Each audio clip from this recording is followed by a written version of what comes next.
శ్రీమాత్రే నమః. శివదుర్గా ఛానల్కి స్వాగతం. అందరికీ కూడా ఆ అమ్మవారి ఆశీస్సులు ఉండాలని మనస్ఫూర్తిగా ఆ తల్లిని వేడుకుంటూ, రేపే కామికా ఏకాదశి. కామికా ఏకాదశి నాడు స్వామివారి యొక్క వ్రతం చేసుకుని ఈ కథ వినడం వలన స్వామి అనుగ్రహాన్ని పొందవచ్చు. ఈ వ్రత కథను వింటే సర్వ పాపాల నుండి విముక్తి లభిస్తుంది. అంతేకాదు, ఈ వ్రతం రోజున శ్రీ మహావిష్ణువుని ఆరాధించడం వలన తీర్థాలలో స్నానం చేసినంత పుణ్యఫలం లభిస్తుంది. ఒకనాడు యుధిష్ఠుడు శ్రీకృష్ణుడిని కామికా ఏకాదశి వ్రత ప్రాముఖ్యత గురించి అడుగుతాడు. అప్పుడు శ్రీకృష్ణుడు అతనికి కామికా ఏకాదశి వ్రత పూజ విధానం, అలాగే దాని యొక్క కథ గురించి ఈ విధంగా వివరిస్తాడు. మహారాజా, ఒకనాడు నారద మహాముని కామికా ఏకాదశి వ్రతం యొక్క మహిమ, పద్ధతి, ఆ కథ గురించి చెప్పమంటూ తన తండ్రి గారైనటువంటి బ్రహ్మదేవుణ్ణి అడిగాడు. అప్పుడు బ్రహ్మదేవుడు ఈ యొక్క వ్రత ప్రాముఖ్యత గురించి సవివరంగా చెప్పాడు. ఓ నారద, ఏకాదశి యొక్క మహిమను వివరించడం కూడా పుణ్యకార్యమే. ఆషాఢ కృష్ణపక్షంలో వచ్చేటువంటి ఏకాదశిని కామికా ఏకాదశి అంటారు. ఈ ఏకాదశి మహిమ విన్నంతనే అశ్వమేధ యాగ ఫలం లభిస్తుంది. శంఖచక్ర గదాధరుడు, తామర పాదములు కలిగి ఉన్నవాడు శ్రీధరుడు. హరి, విష్ణు, మాధవుడు, మధుసూదనుడు అనే పేర్లతో పిలువబడేటువంటి శ్రీ మహావిష్ణువును కామికా ఏకాదశి రోజు ఆరాధిస్తారు. కామికా ఏకాదశి రోజున శ్రీహరిని ఆరాధిస్తే ఆ వచ్చేటటువంటి పుణ్యఫలం కాశీలో గంగా స్నానం కన్నా, హిమాలయాలలో ఉండేటువంటి దారుణాదుని దర్శనం కన్నా, సూర్యగ్రహణ సమయంలో కురుక్షేత్రంలో ఆచరించే స్నానం కన్నా, సమస్త భూమండలాన్ని దానం చేసిన దానికన్నా, గురుగ్రహం సింహరాశిలో ఉన్నటువంటి పౌర్ణమి రోజు సోమవారం గోదావరి నదిలో పుణ్యస్నానం చేస్తే వచ్చేటటువంటి పుణ్యఫలం కన్నా కూడా ఎక్కువే నారదా అని అన్నాడు. ఒకనాడు శ్రీహరియే స్వయంగా ఇలా అన్నారు. కామికా ఏకాదశి రోజు ఉపవసించిన వారు సమస్త ఆధ్యాత్మిక సాహిత్యాలను అధ్యయనం చేసిన వారి కన్నా గొప్పవారు. ఈ రోజు రాత్రి ఆధ్యాత్మికంగా జాగరణం చేసిన వారు ఎప్పుడూ కూడా యమధర్మరాజు కోపానికి గురికారు.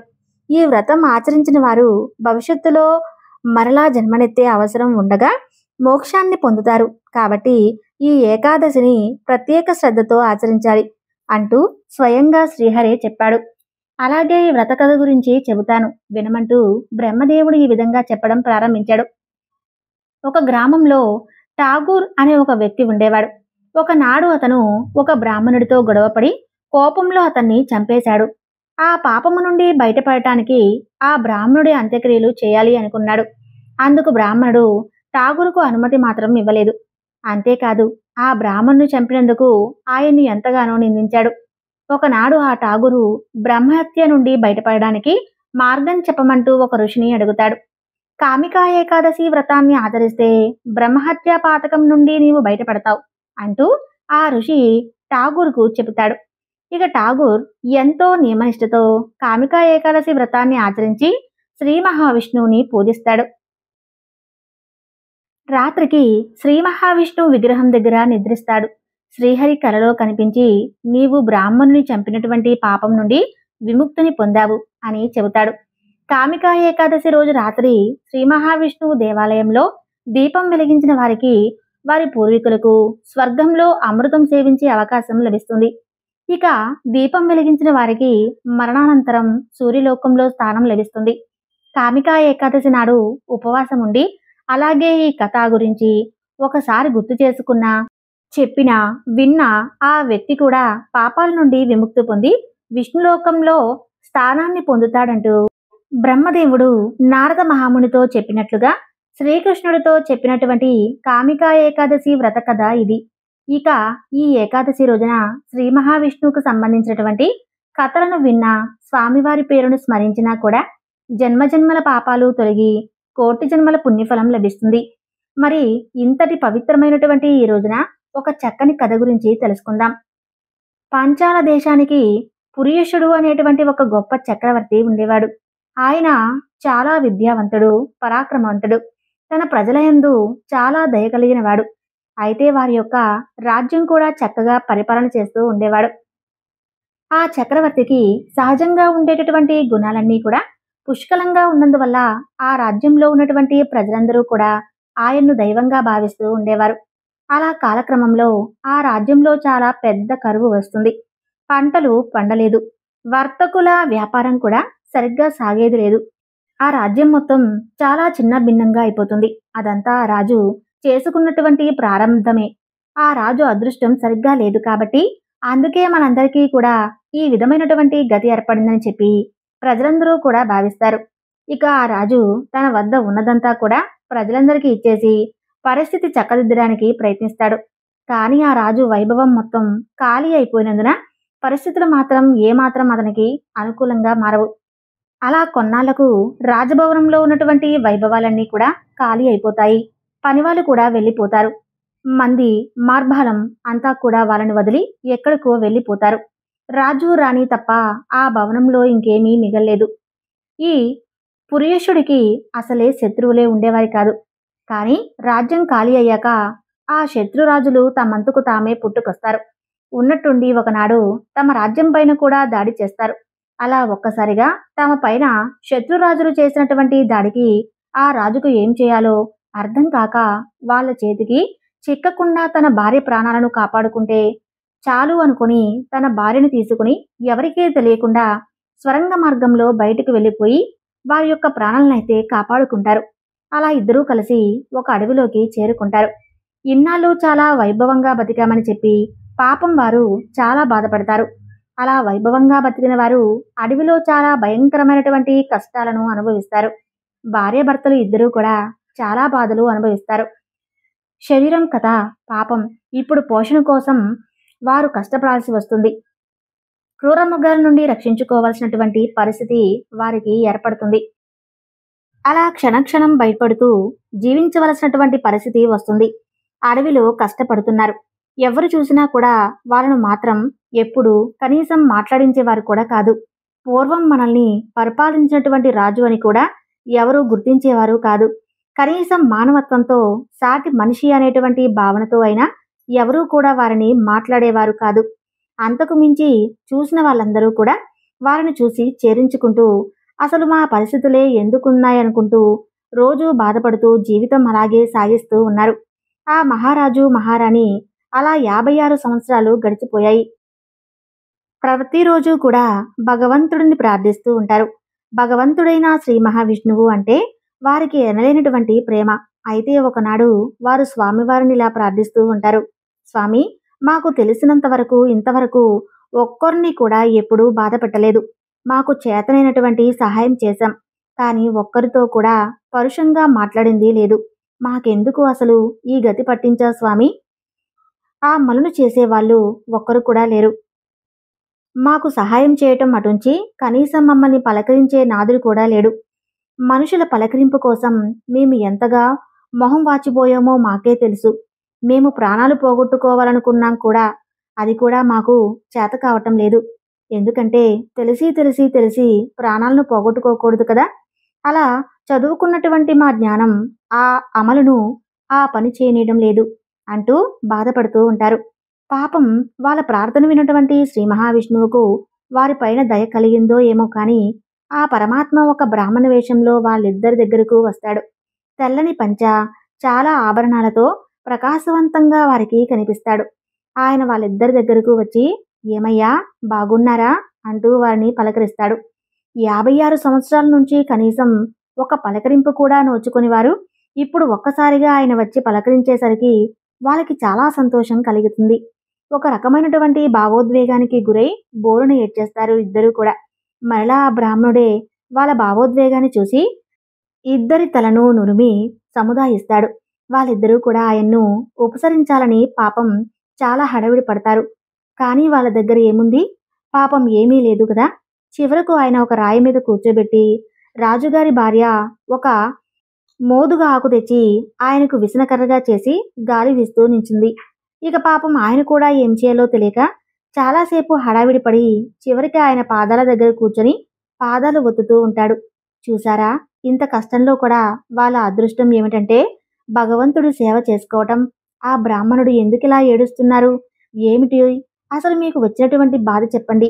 నేను విని నాకు తెలిసినటువంటి ఏదైనా కానీ సహాయం తప్పకుండా నా వంతుగా నేను మీకు చేస్తానని చెప్పి వారికి మాటిస్తారు. అప్పుడు ఆ మహారాజు తన కథంతా కూడా చెబుతాడు. పితృవర్య, చాలా కాలం చాలా కాలం కూడా మేము చాలా వైభవంగా రాజ్యాన్ని పరిపాలించాము. కానీ ఎందుకో తెలియదు, ఉన్నట్టుండి మా రాజ్యంలో అకాలమైనటువంటి కరువు వచ్చింది. దానివల్ల ఉన్నటువంటి ధన సంపద, పశు సంపద, మిత్రు సంపద అన్నిటినీ కూడా పోగొట్టుకుని అడవుల పాలయ్యాము. 56 సంవత్సరాల నుండి కనీసం మమ్మల్ని మాట్లాడించేవారు కూడా లేరు.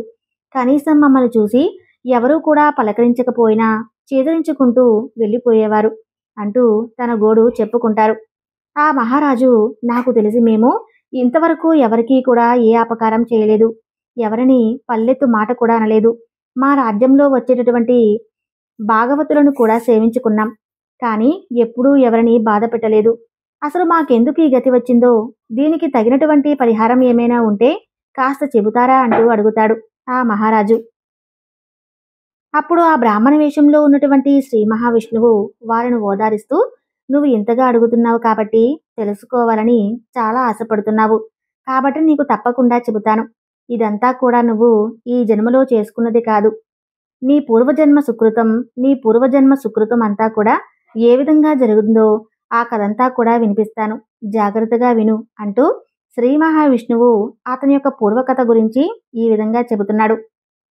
పూర్వజన్మలో నువ్వు అతి కిరాతకుడైనటువంటి బోయవాడివి. ఎంత కిరాతకుడు అంటే, నీ కంటికి పొరపాటున ఏదైనా కానీ ఒక జంతువు కనిపించినా దానికి అదే చివరి క్షణం, దాని చావు ఖచ్చితంగా ఉంటుందని అనుకోవాల్సిందే. ఆ రాజు అలాంటి కిరాతకుడివి. పొరపాటున అది ఏమైనా కానీ నీ నుండి పారిపోవాలని కనుక చూస్తుంది అనుకో, దానిని ఇంకా కసితో వేటాడి కోపంతో దాన్ని ఇంకా చిత్రహింసలు పెట్టి ఆ తర్వాత చంపేవాడివి. అలాంటి కిరాతకమైనటువంటి జన్మను పొందావు నీవు పూర్వజన్మలో. అంతేకాదు, ఆ జన్మలో నీకున్నటువంటి పనులు, అలవాట్లు, వేటాడటం, తినడం, కామంతో కళ్ళు మూసుకుపోయి వికృతంగా నీ కామవాంఛను తీర్చుకోవటం, ఇక నిద్రపోవటం, నీ కామవాంఛను ఎవరైనా తీర్చకుండా కనుక ఎదిరిస్తే వాళ్ళను కూడా చిత్రహింసలు, నరకయాతనలు పెట్టి మరీ చంపేవాడివి. నీ ఆకృత్యాలు నీకే చాలకపోయేవేమో అన్నట్లుగా అడవిలో చేసినటువంటి ఆకృత్యాలు చాలా ఉన్నాయి. చుట్టుపక్కల ఉన్నటువంటి ఊర్లపైన కూడా పడటం ప్రారంభించావు. వాళ్ళను కూడా అకారణంగా హింసించేవాడివి. వాళ్ళ దగ్గర ఉన్నవన్నీ కూడా దోచుకునేవాడివి. ఎవరి జోలికి వెళ్లకుండా వాళ్ళంతకు వాళ్ళు జీవించే సాధువులను కూడా నువ్వు హింసించేవాడివి. అందుకే నిన్ను ఈ జన్మలో ఎవ్వరూ కనీసం పలకరించడం కూడా లేదు. నువ్వు హింసించేటప్పుడు పిల్లలు, పెద్దవాళ్ళు అనేటువంటి భేదభావం ఎప్పుడూ లేకుండా అందరినీ కూడా సమభావంతో హింసించావు.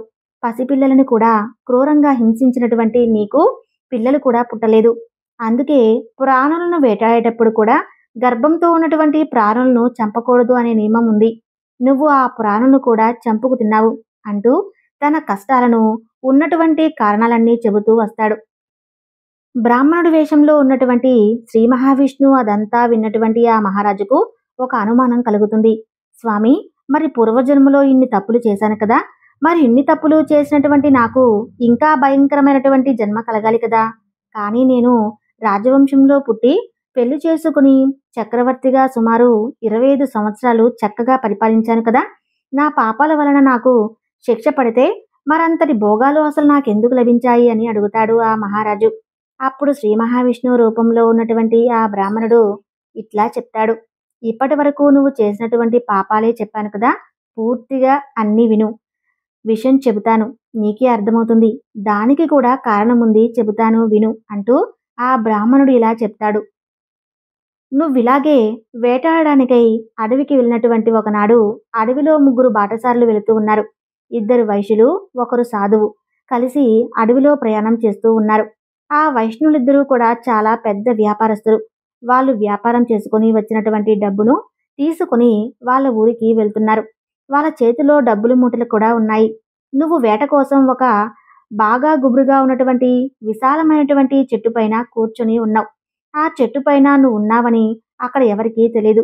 అలా ఆ విధంగా ధనుర్బాణాలను ధరించి చెట్టుపైన వేట కోసం నువ్వు కూర్చొని ఉన్నావు. వాళ్ళకు అసలు చెట్టుపైన బోయేవాడు ఉన్నటువంటి విషయం తెలియక ఆ చెట్టు కిందే సేద తీరడానికి వచ్చి వారు నిలుచున్నారు. అలా వాళ్ళు వచ్చి నిలిచిన తర్వాత నువ్వక్కడ ఏదో ఒక ప్రాణి వచ్చిందని అనుకుని దాన్ని ఎలాగైనా సరే మట్టు పెట్టాలనుకుని చెట్టుపై నుండి వేగంగా వాళ్ళ ముందుకు దూకావు.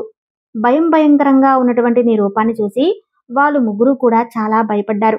వాళ్ళ ప్రాణాలు ఎలాగైనా కాపాడుకోవాలని వేగంగా నీ నుండి పరిగెత్తారు. అయితే నువ్వు కూడా వాళ్ళ వెంట చాలా వేగంగా పరిగెత్తావు. అందులో ఒక వైష్ణుని పట్టుకుని అతని దగ్గర ఉన్నటువంటి ధనాన్ని దాచుకుని అతన్ని క్రూరంగా చంపేశావు. అది గమనించినటువంటి రెండో వైశ్యుడు తన దగ్గర ఉన్నటువంటి ధనాన్ని ఒక పొదలోకి పారివేసి భయంతో తన ప్రాణాలను ఎలాగైనా సరే కాపాడుకోవాలని ఆశతో అతను పరిగెత్తాడు. అయితే ఆ సాధువు అతను ఎక్కడ ఆ ధనాన్ని ఎక్కడ పారవేశాడో అని అతను చూశాడు. ఆయన కూడా పరిగెడుతూ ఆ పొదల దగ్గరే సొమ్మసిల్లి పడిపోయాడు. నువ్వు ఆ డబ్బులను పారేయటం చూశావు, కానీ అదెక్కడ పడిందో నువ్వు గమనించలేదు. కానీ డబ్బు ఎక్కడ పడిందో బ్రాహ్మణుడు చూస్తాడు. ఆ విషయం నీకు కూడా తెలుసు. ఇప్పుడు ఆ వైష్ణుడు వెంట పడితే ప్రయోజనం లేదు కాబట్టి ఆ బ్రాహ్మణుడి దగ్గర ఏముందో చూస్తాం. ఆ బ్రాహ్మణుడు వంటి మీద బంగారం కూడా లేదు. ఆయన దగ్గర డబ్బు కూడా లేదు. ఎందుకంటే అతను సాధువు కదా. అతని దగ్గర ఏమీ పెట్టుకోలేదు. ఆయన దగ్గర ఉన్నటువంటి ఒక భిక్షపాత్ర కూడా పగిలిపోయింది. ఏమీ లేకపోయినా ఆ బ్రాహ్మణుని లేపితే ఆ డబ్బు ఎక్కడ ఉందో చెబుతాడని చెప్పి ఆ ఆశతో అతి క్రూరమైనటువంటి కిరాతకుడు కూడా నువ్వు చుట్టుపక్కలంతా వెతికి మరి అతని కోసం నీళ్లు తీసుకుని వచ్చావు. తీసుకొచ్చి ఆ బ్రాహ్మణుడి పైన చిలకరించావు. ఇంకా అక్కడ ఉన్నటువంటి ఆకులు తీసుకుని గాలి విసిరావు. అతని స్పృహ వస్తే చాలనుకోని నీకు తెలియకుండానే ఆయనకు ఉపచారం చేశావు. ఆ విధంగా నీకు తెలియకుండానే ఆయనకు సేవ చేశావు. నీ వల్ల నువ్వు చేసినటువంటి ఆ సేవ వలన ఆయనకు మెలకువ వచ్చింది. కానీ ఎందుకు మెలకువ వచ్చిందా అన్నట్లుగా నీ రూపం ఆయన్ని చాలా భయపెడుతుంది. కిరాతకుడు కూడా నీకు సంతోషం వచ్చినా కూడా కోపం వచ్చినా ఒకేలాగా అట్టహాసంగా నవ్వుతావు. నీ నవ్వు చూసి ఆయన చాలా భయపడి వణికిపోతాడు. చివరికి ఆయన వణుకు చూసి నీ క్రూరత్వాన్ని నువ్వే కొంచెం తగ్గించుకొని నా వల్ల నీకు నీ ప్రాణాలను ఎలాంటి భయం లేదని చెప్పి భయపడకంటూ అతనికి ధైర్యాన్ని చెప్పావు. నాకు కావాల్సింది డబ్బు మూట. ఆ డబ్బు మూట ఎక్కడ ఉందో తెలుసుకోవటం అంతే. నీ ప్రాణాలు తీసుకొని నేనేం చేసుకుంటాను? అది ఎక్కడుందో చెబితే మిమ్మల్ని ఏమీ చేయనని చెప్పావు. ఆ బ్రాహ్మణుడు భయంగానే ఆ పొదల వైపు చూపించి అక్కడే ఉంది డబ్బు మూట అని చెప్పాడు. ఇక బోయేవాడు అయినటువంటి నువ్వే వెళ్ళి ఆ డబ్బు మూటను తెచ్చుకున్నావు. నీకు అదే మంచి బుద్ధి వచ్చిందో తెలియదు, కానీ ఆ సాధువును మాత్రం నువ్వు చంపలేదు. తర్వాత ఆయనతో మిమ్మల్ని నేను ఏమీ చేయను, కానీ నేను వైష్ణుని చంపిన తర్వాత అతని అహంకారం విన్నటువంటి కొంతమంది రక్షక భటులు నన్ను పట్టుకోవడానికి ఇటువైపుగా వస్తున్నారు. ఆ అలజడి నాకు తెలుస్తుంది. మీరు కూడా ఇక్కడ నుండి వెళ్ళిపోండి. ఇటువైపు వెళ్ళకండి. ఇటువైపు క్రూర జంతువులు ఉంటాయి. ఇంకొక వైపు కూడా చూపించి అటు వెళ్ళకండి, దారి తప్పిపోతారు. ఇంకొక దిక్కుగా చూపించి ఇటు వెళితే 100 అడుగుల తర్వాత మంచినీటి కొలను వస్తుంది. అక్కడ కాస్త మంచినీళ్ళు తాగండి. మంచినీటి కొలనుకు పడమరకు ఇంకొక 100 అడుగులు వెళ్ళండి. మీకు మంచి పళ్ళ వృక్షాలు దొరుకుతాయి. తిని మీ ఆకలి తీర్చుకోండి. తర్వాత తూర్పుకి ఇంకొక 100 అడుగులు వెళ్ళండి. అక్కడ మీకు జనం నివసించేటువంటి ఊర్లు కనిపిస్తాయి. అక్కడి నుండి వాళ్ళను కలిసి మీరు వెళ్లాల్సిన ప్రదేశానికి సులభంగా మీరు వెళ్ళిపోవచ్చని చెప్పి అతన్ని పంపించా. అంటే నీకు తెలియకుండానే ఆ శక్తుడైనటువంటి వ్యక్తికి నీవు సేవలు చేసి నీళ్లు చల్లి కాళ్ళు ఒత్తి గాలి వీచి అతనికి ధైర్యం చెప్పి తనకు నీళ్లు ఎక్కడ దొరుకుతాయో, ఆహారం ఎక్కడ దొరుకుతుందో, ఎలా సీద తీరాలో, అతని గమ్యాన్ని అతను ఎలా చేరుకోవాలో దారి కూడా చూపించావు. కాబట్టి ఆ పుణ్యం వలనే నువ్వు పాంచాల దేశ రాజుకు జన్మించావు. చక్రవర్తిగా భోగాలు అనుభవించావు. ఆ సాధువుకు అత్యవసర పరిస్థితుల్లో సహాయం చేశావు. కాబట్టి ఈ జన్మలో కూడా మంచి నడవడికతో జన్మించావు. లేకపోతే అంత క్రూరమైనటువంటి పనులు చేసినా నీకు ఇంకా క్రూరమైనటువంటి జన్మ, అతి క్రూరమైనటువంటి బుద్ధులు వచ్చి ఉండేవేమో. కానీ నువ్వు చేసినటువంటి ఆ ఒక్క మంచి పని వల్ల నీకు మంచి నడవడిక, ఇన్నాళ్ళు భోగమైనటువంటి జీవితం లభించింది. కానీ నువ్వు చేసినటువంటి ఆకృత్యాలు కూడా తక్కువేం కాదు కదా. అందుకే నీకు ఒక్కసారిగా అన్ని కష్టాలు ఇన్ని సంవత్సరాలైనా తీరకుండా అనుభవిస్తూనే వచ్చావు అని చెబుతాడు. ఆ బ్రాహ్మణ వేషంలో ఉన్నటువంటి శ్రీ మహావిష్ణువు అదంతా విన్నటువంటి ఆ దంపతులు ఆ వృద్ధ బ్రాహ్మణుడి రూపంలో ఉన్నటువంటి మహావిష్ణువు పాదాలపైన పడి బోరున ఏడ్చేస్తారు. ఆయన వాళ్ళను పైకి లేపి ఏడవకండి, కానీ మీరు ఏడవాలని కాదులే అని అంటాడు. మీరు అనుకోవచ్చు, అమ్మా ఆయన తప్పులు చేస్తే నేనెందుకు కష్టాలు అనుభవిస్తున్నానని నీకు అనుమానం రావచ్చు. మీ ఇద్దరు వేరువేరుగా, తల్లి ఇద్దరూ ఒకటే. పూర్వజన్మలో చేసినటువంటి అన్ని ఆకృత్యాలకు ఒక్క జన్మలో అనుభవించడానికి సమయం సరిపోదు. కాబట్టి ఒక్కడినే ఇద్దరిగా చేసి ఆ బ్రహ్మదేవుడు మీరిద్దరినీ కూడా సృష్టించాడు. అందుకు మీరే భార్యాభర్తలుగా మారి ఇద్దరూ కలిసి మొదట భోగాలను, తర్వాత కష్టాలను ఇలా అనుభవిస్తూ వస్తున్నారు. ఆ రాజదంపతులు ఆయనతో, స్వామి, మీరు చెప్పింది మాకు అర్థమైంది. ఇంకా ప్రార్థన మాకు తెలియదు. కాబట్టి అనుభవించాం. ఇక ముందు ఏం చేస్తే మేము పూర్వ వైభవాన్ని ఇంకా ప్రజలకు ఉపయోగపడేలాగా మా బ్రతుకులను మేము సాగించగలం? ఆ పరిహారం ఏదైనా ఉంటే చెప్పండి అంటూ ఆయన కాళ్ళ మీద పడి వేడుకుంటారు. మీరు చేయాల్సినవి 3 పనులు. ఒకటి స్నానం. అది కూడా మీకు పెద్దవాళ్ళు ఏ విధంగా ఎలా నియమం తప్పకుండా నేర్పించారో అలా చేయాలి. అంటే సూర్యోదయానికి ముందే లేచి స్నానం ఆచరించాలి. రెండవది నియమం తప్పకుండా పూజలు. నీకు ఏ భగవంతుని యందు శ్రద్ధ భక్తి ఉందో ఆ భగవంతుడిని శ్రద్ధగా భక్తిగా పూజించాలి. అది కూడా మీ వంశ ఆచారాల ప్రకారం ఏ పద్ధతుల్లో అయితే పూజించాలో అదే పద్ధతిని మీరు కూడా పాటించాలి. తరువాత దానం. ఇప్పుడు నువ్వు ఉన్నటువంటి పరిస్థితికి నీ వలన ఏమైతే అవుతుందో ఆ దానాన్ని నువ్వు ఎంచుకో. ఆ దానాలను చెయ్యి. ఇప్పుడు నువ్వు అడవిలో ఉన్నావు కాబట్టి వచ్చేటటువంటి పాఠశాలకు అనువుగా వాళ్లకు ఆసనాలు, అంటే రాళ్లతోనే ఎంతో మంది బరువులు మోసుకుంటూ వస్తారు కదా, అవి ఆ రాళ్లపైన పెట్టి కాసేపు వారి సేద తీరుస్తారు. వాళ్ళను కూర్చొని సేద తీరే విధంగా చక్కగా ఏర్పాటు చేయి. ఇంకా పెద్ద పెద్ద ఆసనాలు పడుకునేలా కూడా ఏర్పాటు చేయవచ్చు. అలాగే ఎండకు ఇబ్బంది పడకుండా గొడుగులు, చిన్న చిన్న చలివేంద్రాలు కూడా ఏర్పాటు చేయి. మంచినీటిని అందించు. నువ్వే వెళ్ళి ఇవ్వకపోయినా అక్కడ కనుక నువ్వు ఏర్పాటు చేస్తే వాళ్ళే తీసుకొని తాగే విధంగా వారికి ఉపయోగపడుతుంది. అడవిలో అక్కడక్కడ ఇవన్నీ కూడా ఏర్పాటు చేయి. క్రమక్రమంగా మీకున్నటువంటి ఈ పరిస్థితి అంతా కూడా వృద్ధి చెంది నువ్వు చేసేటటువంటి ప్రాణాలను కూడా సమయానికి అనుగుణంగా కూడా వృద్ధి కలిగించేలాగా చేసుకుంటావు. ఇలా కనుక చేస్తే మీరు తప్పకుండా చాలా తొందరలోనే పూర్వ వైభవాన్ని తప్పక పొందగలరు అంటూ ఆ వృద్ధ బ్రాహ్మణుడి రూపంలో ఉన్నటువంటి శ్రీ మహావిష్ణువు వారికి చెబుతాడు. అదంతా విన్నటువంటి ఆ మహారాజు, ఆయన భార్య సరేనని చెప్పి ఆయన కాళ్ళకు నమస్కరిస్తారు. నవ్వుతూ, సరే ఇక నేను వెళ్ళి వస్తానంటూ 4 అడుగులు వేసే లోపలే వాళ్ళ కళ్ళ ముందే ఆయన అంతర్ధానమైపోతాడు. అప్పుడు ఆ మహారాజు మహారాణికి సాక్షాత్తు వచ్చింది ఆ పరమాత్మ అయినటువంటి శ్రీ మహావిష్ణువే అంటూ వారికి అర్థమైపోతుంది. ఇక వాళ్ళ ఆనందానికి అవధులు లేకుండా పోతాయి. ఆ తర్వాత ప్రతిరోజు కూడా ఆ పరమాత్మ ఏదైతే చెప్పాడో ఆ విధంగానే వాళ్ళు స్నానము, పూజ, దాన ధర్మాలు ఇవన్నీ కూడా చక్కగా ఆచరించి చాలా తక్కువ కాలంలోనే తిరిగి వారి ఒక పూర్వ వైభవాన్ని పొందారు. విన్నారు కదా, ఆ స్వామివారికి తన భక్తులు అంటే ఎంత ఇష్టమో. కష్టంలో ఉన్నప్పటికీ కూడా వారి వారి పూర్వజన్మ పాపాలను, వారు అనుభవిస్తున్నటువంటి వాళ్ళ ఆకృత్యాలను భగవంతుడైన శ్రీ మహావిష్ణువు మాత్రం ఆయన నమ్మిన వారిని ఎప్పుడూ కూడా విడిచిపెట్టడు.